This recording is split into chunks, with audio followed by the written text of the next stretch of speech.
Eh bien, bonjour à toutes, bonjour à tous. On est très heureux de vous retrouver, effectivement. Il y a des visages connus, d'autres qu'on va découvrir dans la salle. C'est toujours chouette de vous retrouver. On est ensemble pour une heure. On est ensemble pour une heure pour un point d'étape sur l'observation acoustique des festivals de plein air avec un focus sur Mars Attack qui sera l'objet de cette heure de discussion ensemble. La bromance entre Mars Attack et Agissons, elle a commencé en 2022. Il s'est passé plein de choses depuis. Plein de choses depuis que Mars Attack est devenu un laboratoire sonore de plein air. Donc depuis 2024, d'autres festivals se sont joints au projet. Des festivals de plein air, le Cabaret Vert, Hop Hop Hop, les Trois Éléphants, les Nuits de Fourvière, We Love Green, qui se sont portés volontaires pour rendre compte de leurs problématiques, de leurs doutes, de leurs bonnes pratiques également. Tout ça dans un vrai climat de confiance avec Agissons et avec une vraie volonté de transparence. Donc on va rendre compte de ces échanges. On va rendre compte également pendant cette heure d'échange du groupe de travail sur la réglementation sonore. On en parlera en fin de table ronde. Et puis on vous donnera la parole évidemment pour vos questions. On va donc en une heure vous proposer un tour d'horizon rapide et donc nécessairement partiel de ce point d'étape. Avec nous du coup Angélique Duchemin, qui est la directrice d'Agissons, et Nicolas Legendre, qui est le directeur technique de Mars Attack du Cabaret Vert et qui est dirigeant de la société Offset.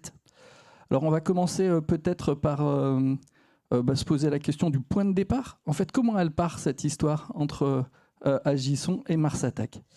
Eh bien, tout simplement du décret. On s'est tout de suite posé la question de son applicabilité dans les festivals de plein air, pour les festivals de plein air, et notamment sur ce principe des émergences.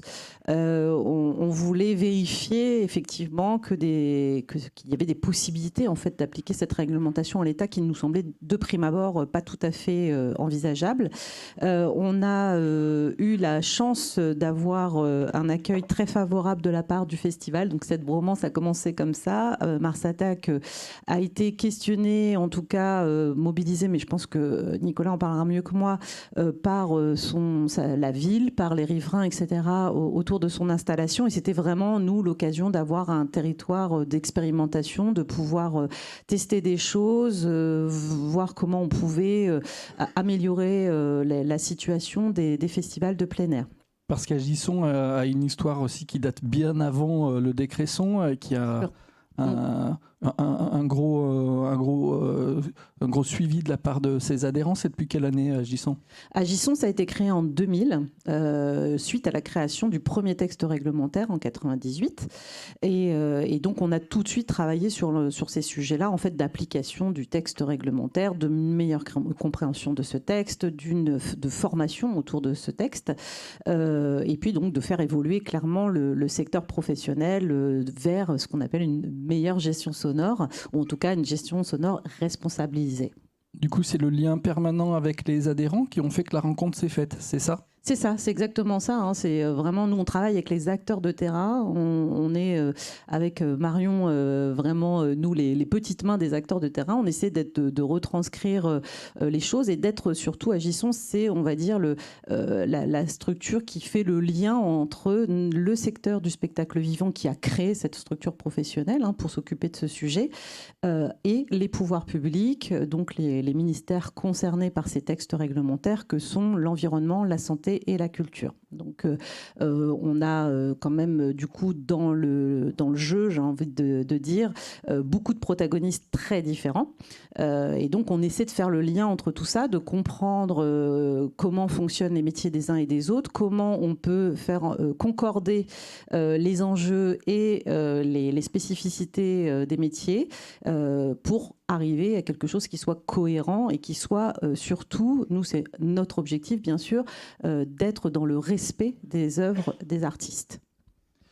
Il y a donc cette rencontre qui se fait et du coup on passe la parole à Nicolas peut-être pour une présentation rapide de Mars Attack et évoquer les difficultés dès le début peut-être.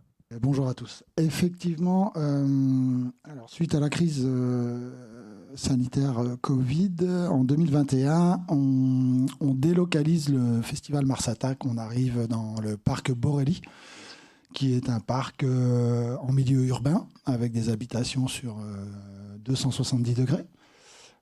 C'est une édition capsule. On fait cette édition et à l'issue de l'édition, on a énormément de plaintes qui remontent au niveau de la ville de Marseille, mais aussi au niveau de la préfecture, de la part des riverains qui se sont montés en collectif et qui se sont entourés d'un avocat.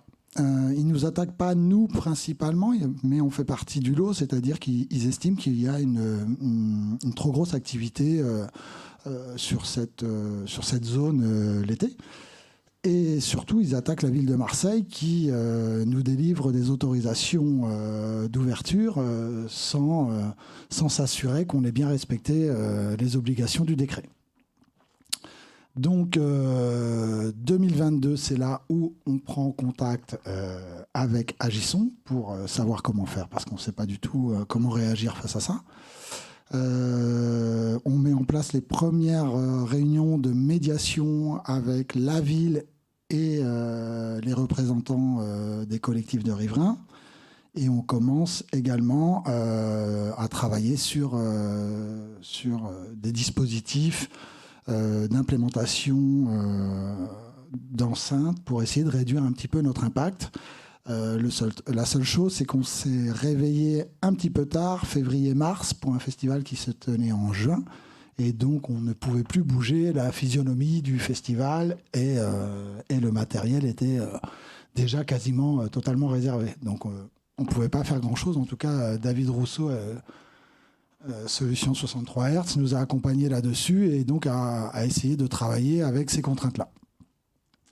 Voilà, déjà 2022. Et il y a déjà une EINS à cette époque, sauf erreur. Alors, on ne fait pas de EINS, enfin, on fait une EINS post-festival, parce qu'on n'a aucun repère. Donc, on avait demandé un peu des projections. On s'entoure effectivement d'un bureau d'études qui nous fait un peu des projections d'émergence en amont du festival, mais surtout, tout le travail a été fait pendant le festival avec des points de mesure. Et du coup, on a sorti une EINS post-festival qui nous a donné des points de référence et un référentiel pour pouvoir travailler pour les années futures. Voilà. 2022 a été très très chaotique. Hein. Voilà, soyons clairs, mais c'est le début de la démarche. 2023, c'est l'année du changement. C'est l'année où on va décider de tout réaliser en même temps. C'est une année, je dirais, de réussite parce que finalement, donc on reproduit tout ce qu'on met en place, on le reproduit. Hein, c'est-à-dire, je ne vais pas revenir dessus à chaque fois, mais les réunions de médiation avec la ville, avec les riverains. Par contre, on met en place très tôt, à partir de janvier, début janvier, un groupe de travail en associant prestataires, sonorisateurs, acousticiens et fabricants des systèmes d'enceintes qu'on peut avoir sur le festival, dans une réflexion pour trouver la meilleure configuration pour respecter à la fois l'œuvre artistique et limiter notre impact au niveau des émergences. Également, on change la physionomie du site. On bouge les scènes, ce qui paraît totalement logique, mais tant qu'on nous y a pas fait penser, on n'y pense pas. Voilà, là, on oriente les scènes majoritairement vers la mer. Qu'est-ce qu'on fait ? On fait beaucoup de choses.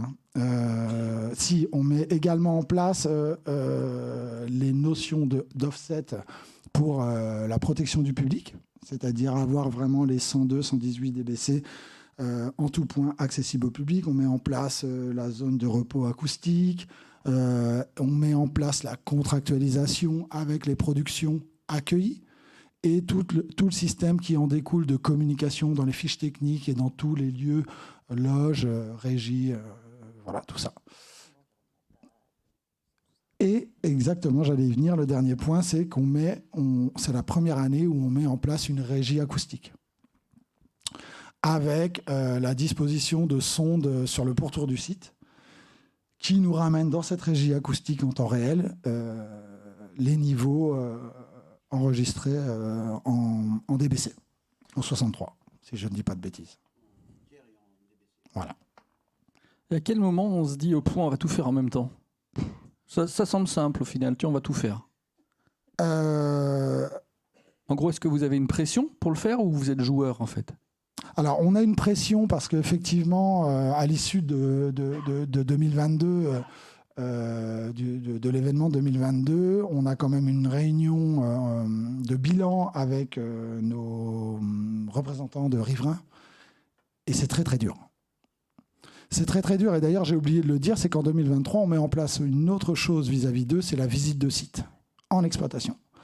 Et c'est très très dur parce que tout ce qu'on présente lors de nos réunions leur paraissent comme du blabla. Voilà. Donc là, la démo pendant la première réunion, la démo du SOC directif. Oui. Attends. Ça, c'était important. Parce que oui. C'est enregistré. C'est en bas. Ah, ça, c'est les techniciens. Ils ne savent pas allumer. Ouais, comme tu dis.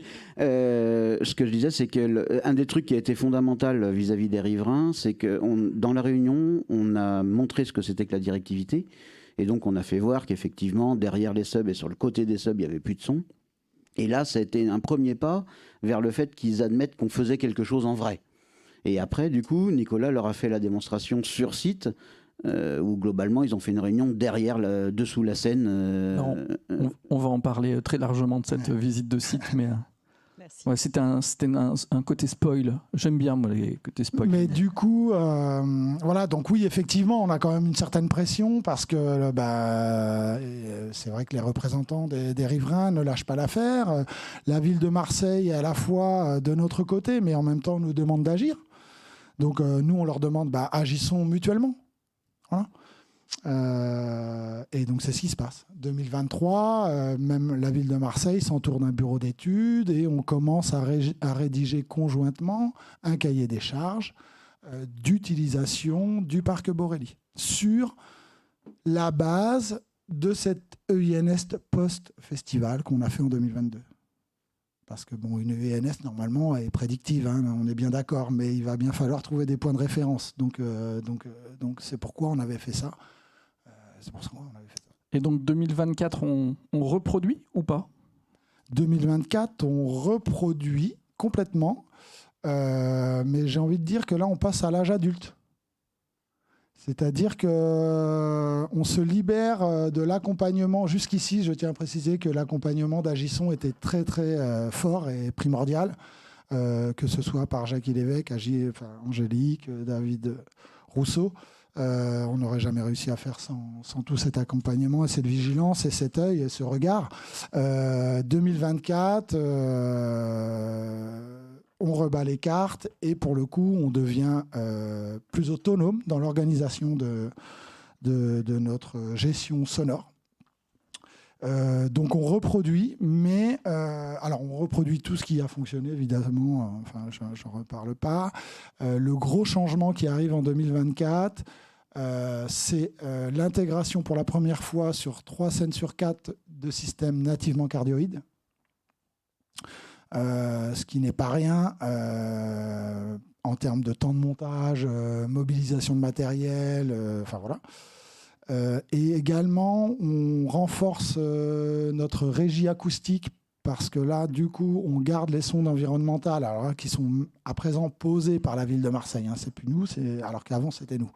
2024, c'est la ville de Marseille qui pose 4 sondes environnementales qui sont issus du cahier des charges qu'on a, avec des valeurs à respecter.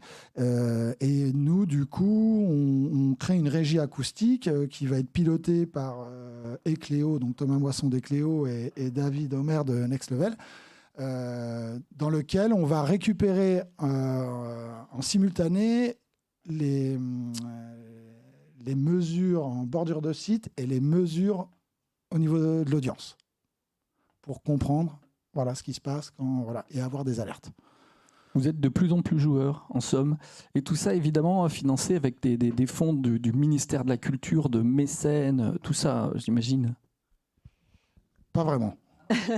Non, pas vraiment. Après, il faut souligner quand même qu'on a eu quelques aides exceptionnelles de certains partenaires. Ça n'a jamais tout couvert. Non, on y a mis beaucoup d'argent, évidemment. Après, ça nous a permis quand même... typiquement, j'en ai pas parlé, mais 2024, c'est aussi où on commence à rédiger un cahier des charges propre au festival vis-à-vis des prestataires, vis-à-vis des sonorisateurs. Qu'est-ce qu'on attend ? C'est l'année où on rédige également, pour devenir plus autonome, c'est l'année où on rédige aussi une notice de responsabilité des différents acteurs qui travaillent sur ce dossier, et sur les différentes phases, parce que finalement, les responsabilités ne sont pas les mêmes en fonction des phases. Voilà. Donc, Et on en arrive en 2025 ? oh bah là, c'est cool. Hein. Ah bah là, c'est cool. Hein. C'est ça qui est rassurant, c'est que plus on avance dans les années, moins on en fait, moins ça coûte cher. Notez-le. Hein. Non, mais c'est vrai qu'on capitalise. On capitalise. 2025,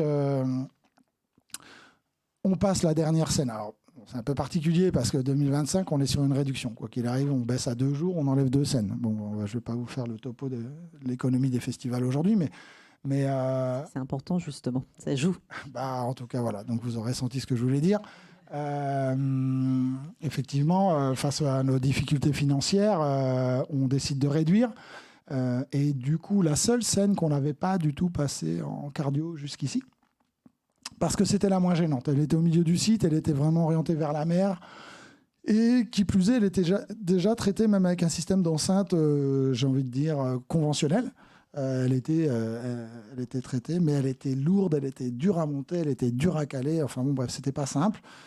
Donc on l'a passée sur un système nativement cardio.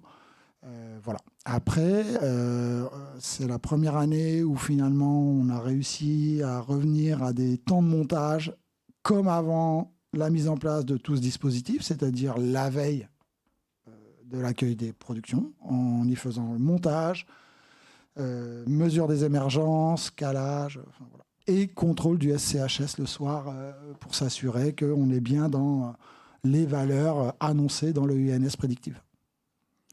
Et Angélique, Nicolas l'a abordé très rapidement, mais effectivement, Agisson a été aux côtés de Mars Attack tout du long. Ça s'accompagne comment, un festival et une observation comme celle-ci ? Alors, comme il l'a très bien stipulé, les 2 premières années, on était extrêmement présents parce que nous, c'était un peu notre enjeu. En fait, nous, on voulait savoir comment s'appliquer ce texte, comment c'était possible. Voilà, on a voulu expérimenter des choses, donc on a vraiment participé de manière très, très active. Et l'objectif, c'était vraiment de mettre en place toutes les prescriptions du texte réglementaire, vraiment tout jusqu'à la zone de repos auditif, etc. Donc, on a été très, très présents.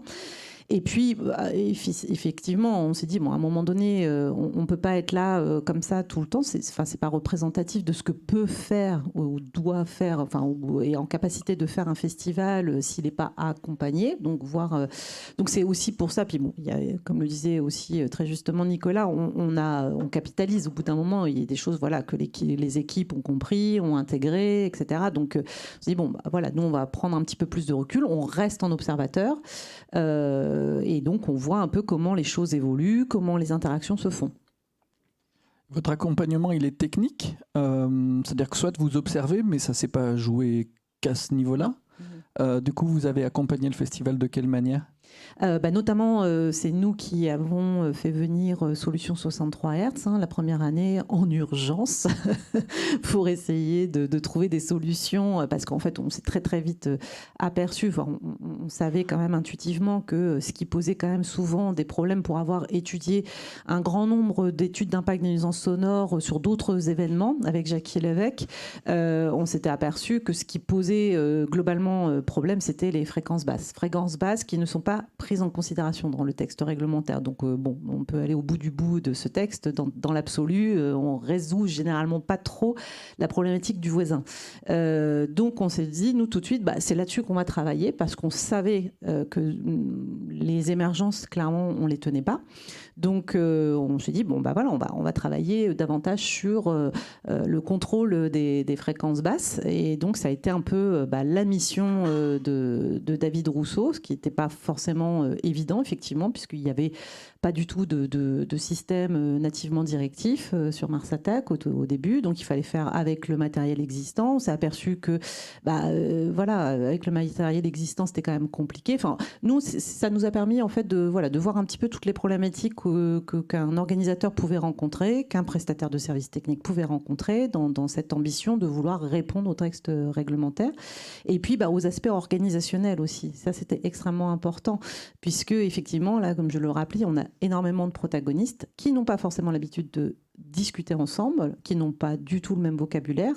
Et donc, il était important de mettre en concertation toutes ces personnes, d'avoir un même objectif aussi, et donc de travailler effectivement sur tous ces aspects, que ce soit donc avec un service communal d'hygiène et de santé qui ne va pas avoir les mêmes ambitions que la collectivité elle-même, qui, elle, soutient le festival parce que elle a besoin d'une forme d'attractivité du territoire, parce que l'association Oran qui porte le festival est aussi une association impliquée sur beaucoup d'autres champs dans la ville, etc. Qu'il y a aussi, elle doit répondre aussi à ces riverains et qui sont aussi leurs administrés. Et il faut absolument que ils répondent aussi aux attentes de ces personnes qui n'ont pas effectivement forcément à subir en permanence tout ça. Il y a l'aspect aussi du prestataire, qui lui a d'autres contraintes de matériel, de disponibilité, etc., de coûts. Il y a le bureau d'études acoustiques, l'acousticien qui lui n'a pas les mêmes enjeux, les mêmes outils de travail. Enfin, tout ça, on a vraiment posé en fait toutes les problématiques que pouvait poser en fait ce texte à l'ensemble des protagonistes pour voir à quel endroit finalement on pouvait trouver un point de convergence ou les points sur lesquels il fallait qu'on appuie et qu'on fasse peut-être monter en compétence les gens, outiller aussi, etc., etc.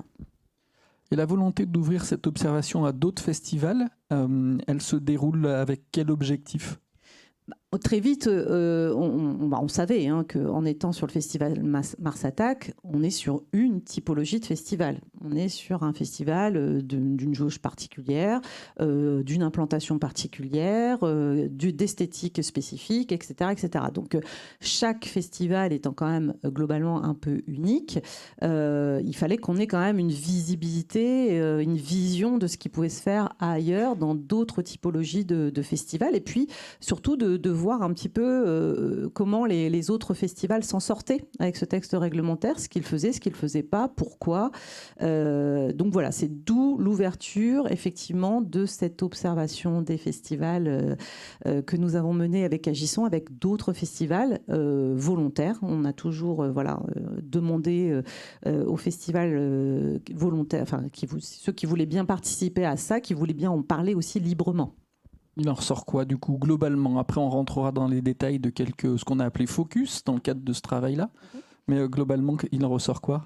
Le mot, je crois, phare, c'est quand même la concertation. Ça, c'est un mot qui revient tout le temps. C'est essentiel. Si on met les gens en concertation, les différents protagonistes, déjà, ça va beaucoup mieux. La médiation, bien sûr, avec les riverains, ça aussi, c'est une chose essentielle. La plupart des festivals observés qui ont mis en place une médiation voient une amélioration de la situation très, très rapidement. Parce que on reste des êtres humains qui avons besoin de communiquer et que de mettre un visage sur un événement, c'est pas tout à fait la même chose que d'avoir juste du bruit en fait en bas de chez soi. Et donc ça améliore quand même énormément les choses. Et puis va découler également des besoins de formation quand même beaucoup aussi. Et dans tous les festivals observés, ils ont tous une EINS? Pas du tout. Pas du tout, parce qu'il y a encore en fait cette idée que, étant donné qu'elle va conclure à la non-conformité au regard des émergences, quel est l'intérêt de la faire ?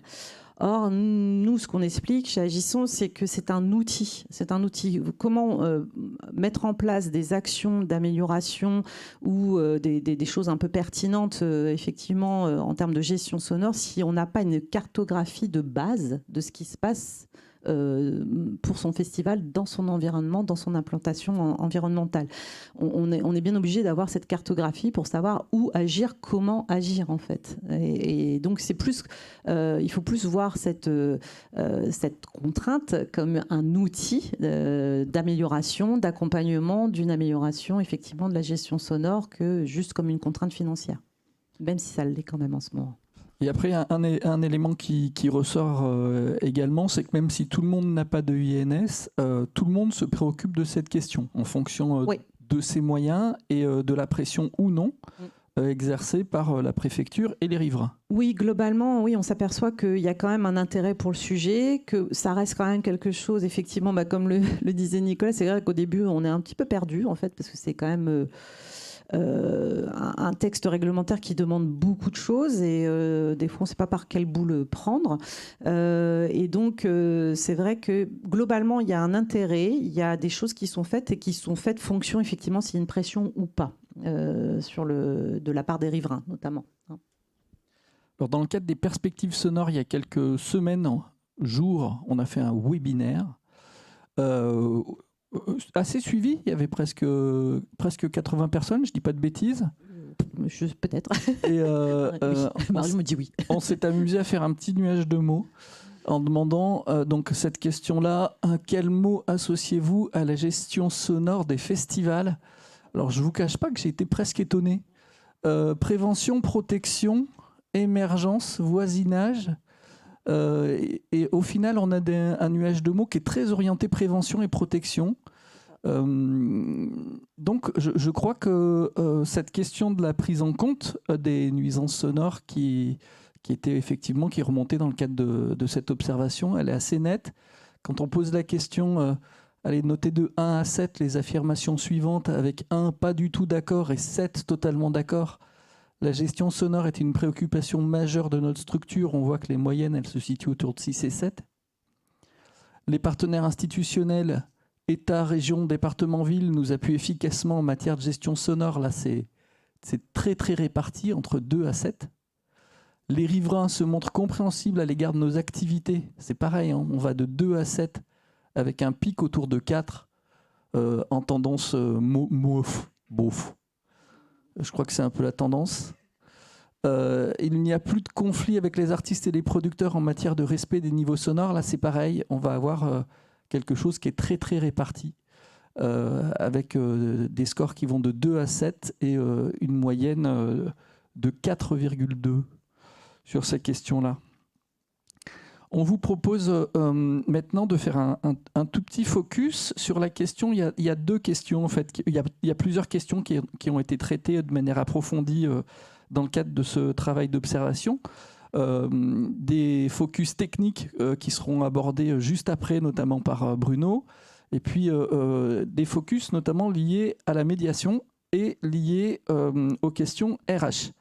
Alors sur les questions RH, pareil. Sur la question de la médiation, nous mettons en œuvre des actions de médiation à l'attention des riverains. Dans ce petit webinaire, globalement, c'est plutôt oui, avec 60% de répondants qui disent oui. Et quand on observe les festivals qui ont été rassemblés dans le cadre de ce travail d'observation, c'est également le cas. C'est-à-dire que tout le monde va mettre en œuvre des actions de médiation, en sachant que ça va de la réunion d'information assez formel à quelque chose qui est beaucoup plus structuré, comme par exemple les visites de sites dont on va parler dans un instant. Donc on s'approprie ce thème-là tous les trois. Angélique, toi, par rapport à cette observation globale de la médiation, avant de poser la question vraiment à Mars Attack pour avoir un détail, toi tu relèves quoi sur cette approche-là ? Comme je le disais précédemment, c'est juste essentiel. On ne peut pas arriver sur un territoire avec un événement qui reste quand même conséquent et particulièrement impactant en termes de bruit, notamment, pas que, justement parce qu'il n'y a pas que ça. On ne peut pas faire fi de l'environnement et du voisinage. Je crois qu'il est un petit peu normal de prendre en considération les voisins et d'avoir une forme de médiation, quelle qu'elle soit. En tout cas, de les alerter déjà qu'il va y avoir un événement, de leur expliquer de quoi il s'agit, comment ça va se dérouler, etc. Déjà, ça apaise énormément les choses, de ne pas être surpris. On est tous pareils, hein, je crois. De ne pas être surpris, déjà, ça apaise les choses, en fait, globalement. Et sinon, effectivement, d'avoir un vrai rapport humain, clairement. Je crois qu'on s'en détache de plus en plus, malheureusement, dans nos sociétés. C'est dommage parce que, justement, le fait d'avoir ces réunions... moi, je sais qu'effectivement, au début, on a été attendu avec le goudron et les plumes, clairement, sur les premières. C'était un peu tendu. Mais très vite, en fait, se sont aperçus que ce soit Jackie, Nicolas, Béatrice, la directrice, ou moi-même, finalement, on était des gens normaux et qu'on pouvait discuter, on pouvait avoir des échanges et qu'on comprenait aussi leur desiderata, mais que voilà, nous aussi, on avait des contraintes, en fait. Et donc, se mettre dans un dialogue, c'est important. Dans les festivals observés, certains ont arrêté les réunions de rencontres avec les riverains. En disant globalement ça sert principalement à ceux qui sont contre le festival puissent se mobiliser, se fédérer et déverser leur fiel. Donc ils ont arrêté ce type de rencontres. Par contre, et puis peut-être que effectivement Nicolas tu peux en parler en détail, ceux qui ont mis en œuvre d'autres types de rencontres, d'autres moyens de médiation, notamment les visites de sites, ont toutes ces structures-là ont validé et adopter ce genre de rencontre. Tu peux nous expliquer en détail comment ça se passe à Mars Attack ? Oui, carrément. Déjà, je voudrais juste préciser quelque chose quand même, c'est que, soyons clairs, on ne respecte pas les niveaux d'émergence. Je préfère le rappeler parce qu'on a pu dire que ça a fonctionné, tout a fonctionné, on n'a plus aucune plainte, mais on ne respecte pas. On a juste trouvé le seuil de pénibilité. J'aime bien dire ce truc parce que faut trouver ce seuil où nous, on continue notre activité et la qualité de notre activité et où les riverains, l'environnement n'est plus gêné. Ou en tout cas, c'est acceptable.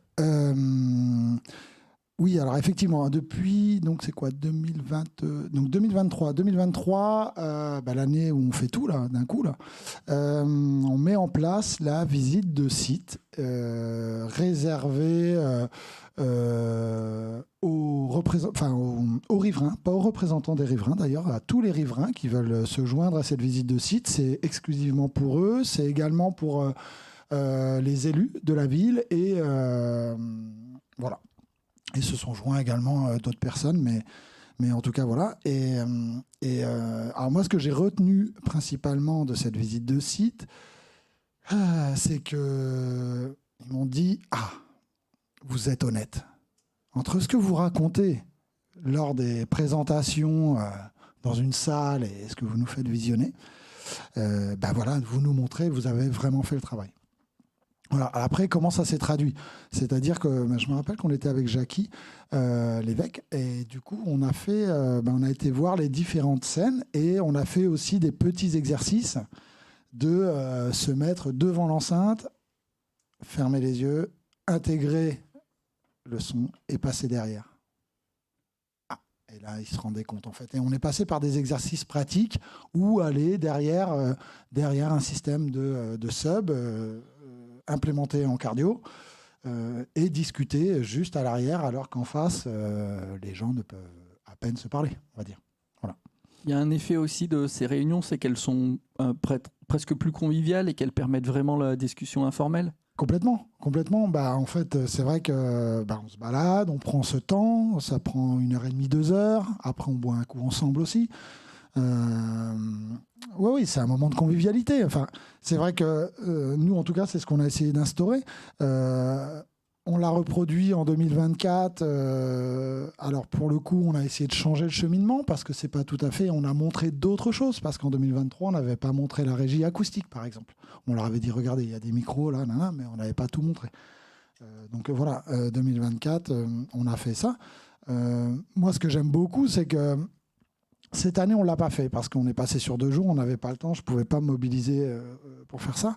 Mais ils ont quand même été invités à un autre moment. Mais par contre, ce qui est assez agréable aujourd'hui, c'est que donc on a une boîte mail dédiée pour les riverains pour qu'ils puissent nous contacter quand ils ont voilà. Et aujourd'hui, effectivement, on a eu une plainte ou 2, et c'est très ciblé. On connaît l'heure et voilà, on a été perturbé à 23h vendredi. Ok, nous on l'enregistre et après on amène une réponse et c'est fini. Voilà. Ces rencontres de sites également, ce qu'on m'a rapporté, c'est que globalement viennent à ces rencontres des fans du festival aussi. Donc se déroule une espèce de dialogue aussi entre riverains avec des personnes qui sont là pour voir effectivement comment ça marche et d'autres qui sont déjà des convaincus et qui vont mener aussi une discussion avec les autres riverains et un effet de contagion positive. Contagion positive, et puis oui, il y a aussi les élus. Et certains élus qui défendent la présence d'un festival en milieu urbain pour la jeunesse, bon, pour le coup la Marseillaise, mais pour la jeunesse en règle générale. Donc c'est aussi un moyen, effectivement, d'échanger dans un cadre. C'est vrai que c'est un peu différent que quand on se parle comme ça, en fait, effectivement.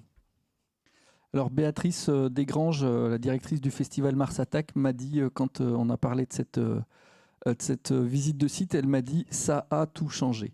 Voilà. Ah oui.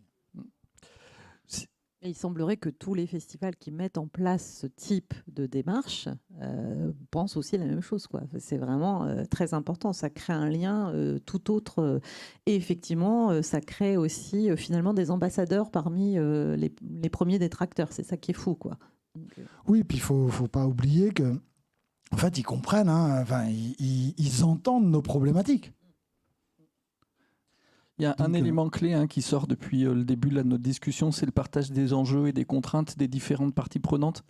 Donc plus on arrivera à faire en sorte que ces enjeux et ces contraintes soient entendues, comprises, et ça fonctionne. Ça fonctionne. Ouais, et puis parfois c'est plus large que ça.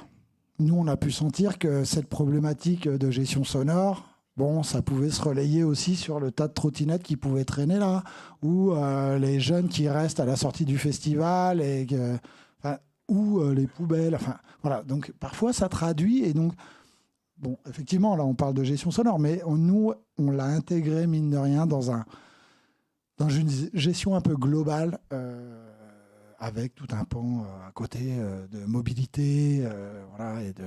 Voilà. Avant de parler du groupe de travail, je voudrais qu'on revienne sur un autre focus, alors assez rapidement, sur la question des RH et de la formation, qui est vraiment un travail de fond que vous avez fait dans le cadre aussi de Mars Attack, avec un gros travail de formalisation à cet endroit-là. Juste sur la formation, dans le cadre du webinaire, on a posé la question, une personne de mon équipe a-t-elle été formée spécifiquement à la gestion sonore?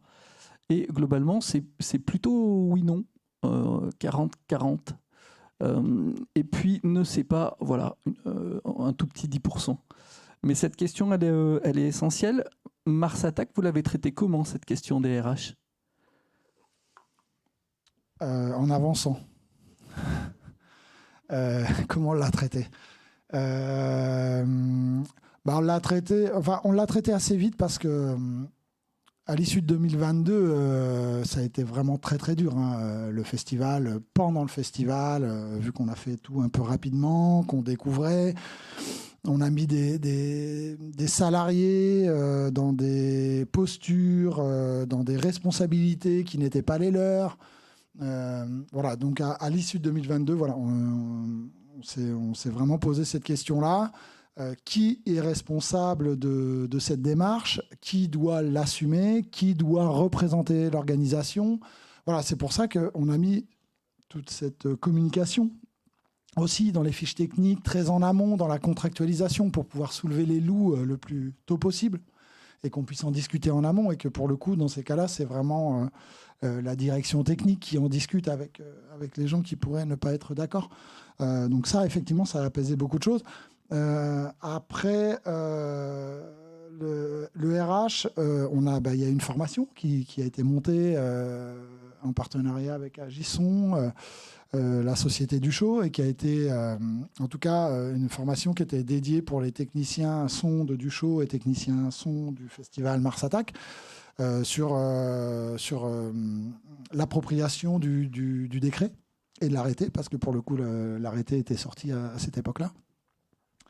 Et puis ensuite, c'est quand même un certain nombre de réunions tous les ans, un organigramme avec les sonorisateurs pour pouvoir les sensibiliser, même si ce n'est pas obligatoirement eux qui vont travailler, parce que nous, aujourd'hui, c'est un peu particulier. On a quelqu'un qui fait les designs sonores sur toutes les scènes, mais les sonorisateurs sont quand même intégrés aux réunions, présentations et discussions, parce qu'évidemment, c'est eux qui vont opérer derrière. Voilà. Donc, voilà. Et puis après, je disais, cet organigramme et cette édition de documents qui responsabilisent un peu chaque endroit. Le RGS, ouais, mais ça, c'est encore un sujet. C'est du mais temps. Le RGS. Principalement, c'est du temps et une volonté de formaliser les choses, de ce travail sur les RH. Alors oui, c'est énormément de temps et c'est primordial. Parce que sinon, non, c'est primordial pour savoir qui fait quoi, quand, et surtout le rôle de responsabilité. Parce que nous, ça a été ça. Voilà, nous, les problématiques qu'on a pu avoir, parce qu'Angélique l'a dit tout à l'heure, c'est que dans ce domaine, on va avoir différents interlocuteurs avec différents langages, pas tous la même compréhension du live ou de l'acoustique. Enfin, voilà. Donc, il faut savoir qui va décider.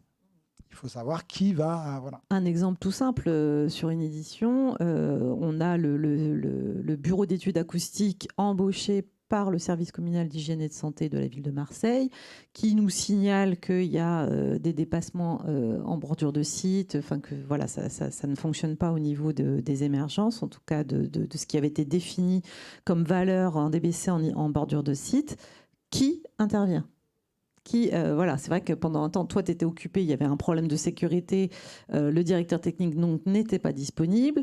C'est vrai qu'avec David, du coup, on ne savait plus en fait qui devait faire quoi, à qui on devait s'adresser. Parce qu'on voyait bien, nous, au regard des sondes environnementales, etc., on savait d'où venait la problématique. Qui va parler au sonorisateur, à la régie, voilà, qui a la légitimité pour faire ça, en fait. Et donc, c'est de là qu'est venue effectivement la nécessité de se dire, oui, il faut créer un organigramme, il faut créer un poste en fait à responsabilité pour ces sujets-là, en fait, une personne qui est dédiée et qui donc est identifiée pour dire, voilà, à tel moment, on fait ça, oui, c'est à moi qu'il faut s'adresser, c'est moi qui devient donneur d'ordre. Et quelques mots sur la formation évoquée par Nicolas. Alors ça, c'est une formation, en fait, la formation Gérer les risques sonores dans les ERP. C'est une formation qui a été créée il y a quelques années en partenariat avec le CNM et puis l'AFDAS. On a travaillé sur cette formation parce qu'on s'est aperçu que en termes d'une grande... Pour nous, chez Agisson, il est important qu'il y ait une connaissance, on va dire, un peu à 360 du sujet, que le texte réglementaire est connu généralement, mais de manière un peu partielle et surtout avec beaucoup d'idées reçues. Il est complexe, hein. Il est complexe, il y a un aspect santé publique, un aspect environnemental, voilà, et c'est vrai qu'il n'est pas facile à décortiquer. Donc, on s'est dit, voilà, il nous faut une formation voilà, qui pose un peu les choses, qui permette à tout à chacun de mieux comprendre les tenants, les aboutissants. Pourquoi aussi on a fait un texte de ce type? Donc, il y a des aspects de physiologie de l'oreille, parce que c'est important de comprendre comment fonctionne son outil de travail et pourquoi il y a des moments, on n'est plus tellement en compétence finalement aussi. Hein. Il peut y avoir ce sujet-là. Comment fonctionne aussi la physique du son. Et l'objectif, c'était que cette formation s'adresse à l'ensemble de l'équipe d'un événement, à tout le monde, pas que les techniciens. Là, en l'occurrence, on a souhaité expérimenter cette formation, mais à l'échelle d'une équipe technique, effectivement, au sein de Mars Attack. Donc, c'était un format un peu spécifique. Format qu'on met en place maintenant avec l'organisme Formassimo, qui a adapté cette formation à l'échelle d'une équipe, mais qui peut s'adapter aussi à l'échelle d'une équipe entière en fait, parce que là, comme le soulignait Nicolas, il faut travailler la contractualisation avec les prods, avec les prestataires, etc. Tout ça, ça se fait pas de manière innée. Il faut que les RH, la direction, le programmateur, les gens en charge de la médiation, de la prévention, soient conscients de ce texte réglementaire, soient conscients des différentes prescriptions et des enjeux pour que tout ça se passe de manière harmonieuse et fluide. Une nouvelle session de formation en 2026 ou pas ? Alors là, il y a plusieurs sessions en fait, parce que du coup, on a proposé, en fait, l'AFDAS nous accompagne beaucoup sur cette formation. En fait, elle est totalement gratuite et elle ne pèse pas sur les entreprises, sur votre plan de développement. Voilà, exactement, merci. Et puis, elle ne pèse pas non plus pour les intermittents. En fait, elle passe par le biais d'intermittents recommandés à l'AFDAS et donc ils gardent leur droit à la formation totalement en fait. Et donc ça, c'est un avantage. Et donc là, il y a plusieurs structures, effectivement, des lieux qui mettent en place cette formation, mais voilà, au sein d'une équipe, en fait, avec le personnel permanent et le personnel intermittent. Alors, je voudrais maintenant, avant de passer la parole au public, qu'on évoque la question du groupe de travail sur la réglementation sonore. Vous y êtes tous les deux dans ce groupe de travail. Vous pouvez nous rappeler qui se trouve dans le groupe de travail, comment ça bosse, c'est quoi les objectifs, est-ce qu'à la fin on boit un café, tout ça, est-ce qu'on se fait des bisous ? Pas tout à fait. On n'en est pas là. C'est vrai que nous, chez Agisson, on est quand même, on se félicite que ce groupe de travail se soit créé, parce que ça faisait quand même des années qu'on travaille sur ce sujet en disant que il y a quand même un vrai souci dans ce texte réglementaire, que les émergences, ça va pas être tenable, que il faut trouver une autre solution, parce que là c'est quand même une épée de Damoclès pour les événements. Donc on était quand même assez ravis que ce groupe de travail se mette en place. Et l'objectif, en fait, nous, c'est ce qu'on souhaite, en tout cas, c'est d'avoir l'ensemble des parties prenantes, encore une fois, autour de la table, parce que c'est pas uniquement à voir le sujet par un prisme. Évidemment, il faut concilier, en fait, les problématiques des uns et des autres. On est, encore une fois, je vous rappelle, sur un texte réglementaire de santé publique et également signé par le ministère de l'Environnement pour la protection de l'environnement. Donc il faut qu'on arrive à concilier aussi bien nous, nos desiderata artistiques, esthétiques, etc., que ceux de la santé et ceux de l'environnement. En fait, l'objectif, c'est de trouver un consensus, mais qu'on sorte de ce 3 dB d'émergence qui nous pose problème depuis le départ. Alors quand Angélique évoque le consensus, tu as eu un mouvement de yeux que je n'ai pas été capable de traduire. Ça se passe comment, ces échanges ? Il y a vraiment quelque chose qui est consensuel ? On le cherche, ce consensus ? Ou c'est pour l'instant c'est... Moi j'ai l'impression que ça le cherche. Après, tout le monde se rend compte de la difficulté et de la complexité. C'est pour ça que ça devait se terminer au 31 octobre et que pour l'instant on a repoussé au 27 février de tête. Voilà, enfin en tout cas, on se voit tous les 15 jours. Oui, c'est un peu intense. Ouais, c'est tous les 15 jours, 2h30, 3h. Oui, il n'y a pas de café. Donc voilà. Et donc c'est... Pas de café là, c'est pas possible. Non, c'est vrai que c'est strict au niveau du ministère sur le budget. Donc non, pas de café. Et donc oui, on a vraiment... les 3 ministères sont représentés.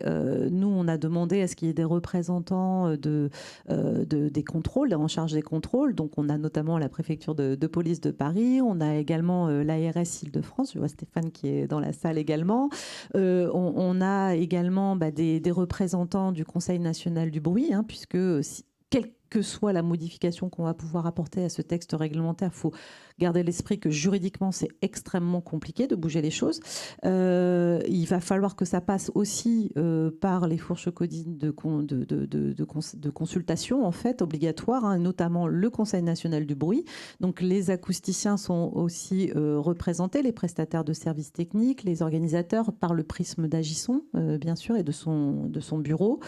On a les bureaux d'études acoustiques public également qui sont représentés. Voilà, on a essayé de mettre autour de la table les principaux protagonistes en fait qui sont impliqués et qui ont vraiment une action sur ce sujet.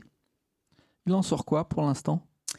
Alors, pour l'instant, on a mis vraiment à plat tous les aspects juridiques. Ça a été un gros champ parce que, étant donné que ce texte renvoie à beaucoup de codes différents, de normes, etc. Donc, on a mis à plat un peu tout ça pour que tout le monde ait le même niveau de connaissance.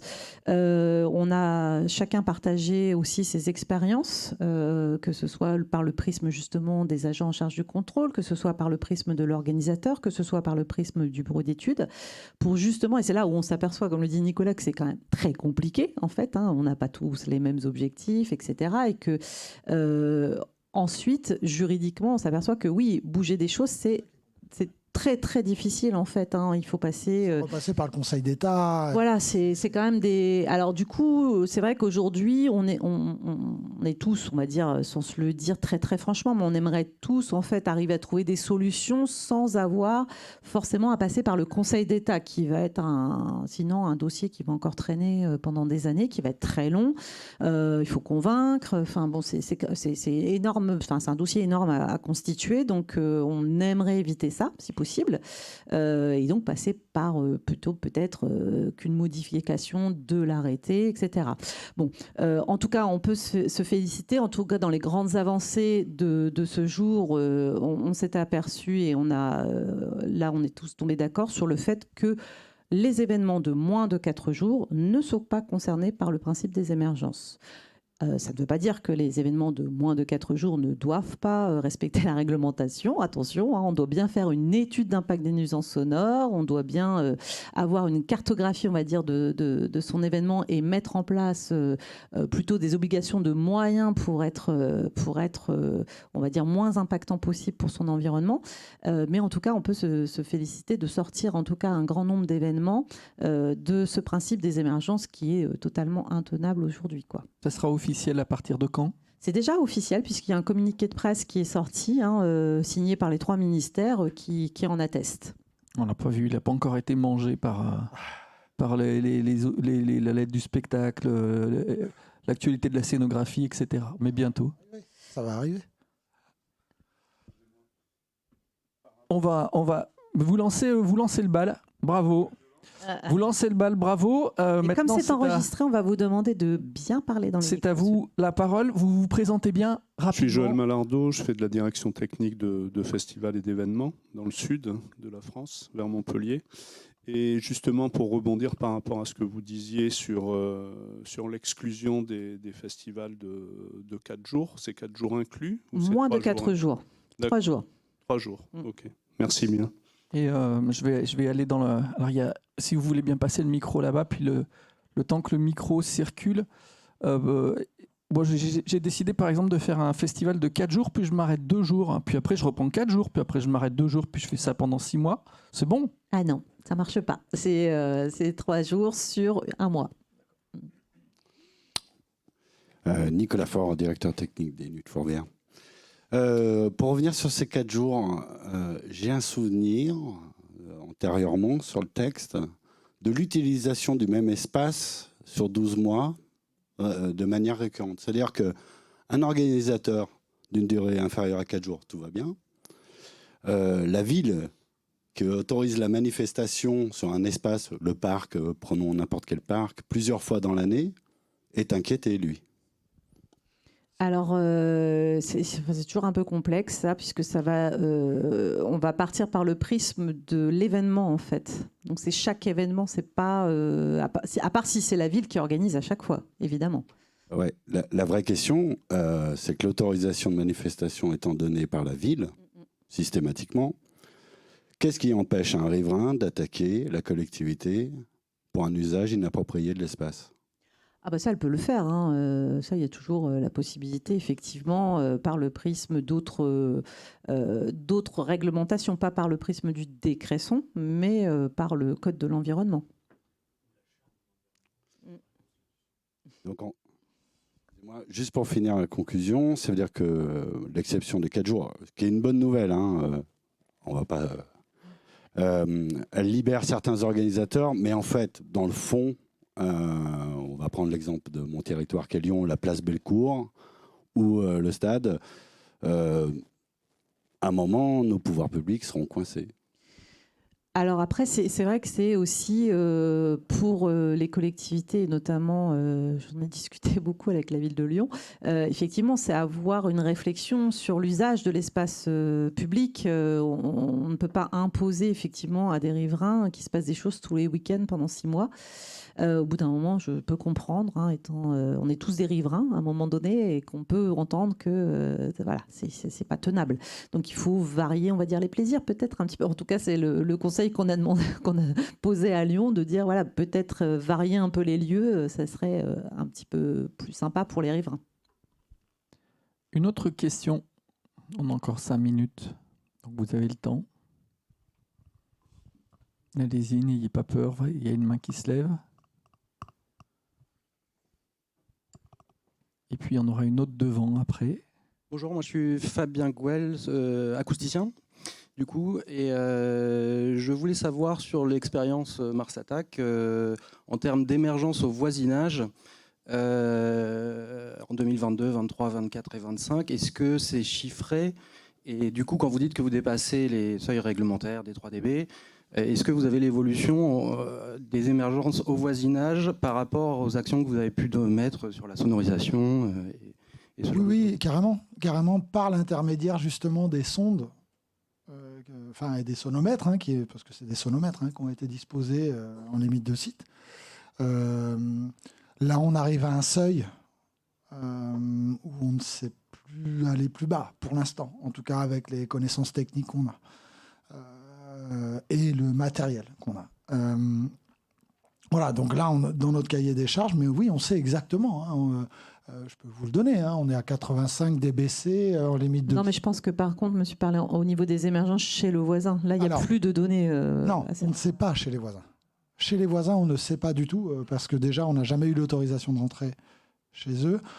La première année, A2MS avait pu rentrer, mais il y avait eu un souci, évidemment, câble coupé ou j'en sais rien. Enfin voilà, il y avait eu un problème.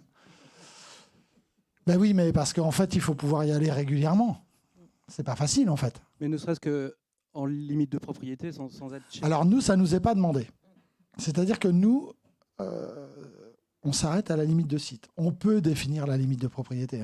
Et puis je vois Charbel qui est là-bas au fond, qu'on a accueilli l'an dernier pour faire une étude un peu plus sociologique de la gêne, parce que la gêne n'étant pas obligatoirement uniquement le son.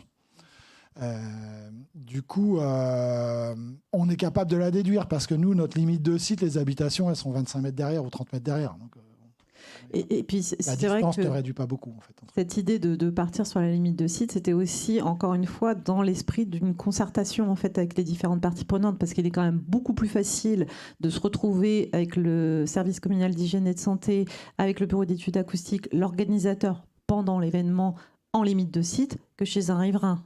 Donc voilà, pour discuter, pour voir ce qui peut être fait, etc. Bon, pour nous, ça nous semblait un tout petit peu plus logique et facile à mettre en œuvre. On va prendre une dernière question devant. Et puis de toute façon, c'est le début des rencontres Agissons. Donc vous aurez l'occasion de poser d'autres questions, de croiser tout le monde. Oui, pour répondre à la question, en fait, comme de toute façon, on est à 500 mètres et que la différence, c'est 20 mètres entre la limite de site, c'est le même niveau. Puis après, par l'isolement de façade, tu sais déduire le niveau en interne. Mais là... Bon, à peu près quand même. On sait que c'est pas bon, quoi. Enfin bon, bref. Là, juste sur le groupe de discussion, est-ce que vous avez défini des niveaux d'émergence, justement, pour définir une quantité, soit un niveau en limite de site, soit un niveau d'émergence qui, du coup, paraît correct? Est-ce que ça a avancé là-dessus ou pas? On y travaille. Voilà. L'objectif, pour nous, en Let- tout cas, let côté the Agissons, police do c'est its vraiment de sortir de cette idée des émergences. On sait que c'est pas possible. Donc, de quelle manière on peut le faire? Soit là, il y a quand même beaucoup de choses qui sont sur la table. Donc, c'est pour ça aujourd'hui, on ne va pas en parler parce qu'on ne sait pas où on va aller, très clairement. Il y a beaucoup de pistes qui sont sur la table. On en parlera, je pense, un peu plus sereinement et de manière plus précise dans le cadre des Biennales internationales du spectacle vivant au mois de janvier. On aura un petit peu plus avancé, je pense. Donc, on pourra peut-être vous en dire un petit peu plus, mais on a jusqu'au fin février. Là, il y a plein de pistes et l'objectif, en fait, c'est de voir ce qui peut être mis en place, encore une fois, au regard des contraintes juridiques, en fait, et de faire au plus simple, au plus efficace, mais aussi au plus simple juridiquement. Donc, Pour que ça passe le plus vite possible. Parce que sinon... Et c'est pas simple, justement. Alors, il nous reste à remercier les JTSE, Agissons, à la régie technique Camille, Joseph, Alexandre, et à vous souhaiter une bonne journée avec Agissons.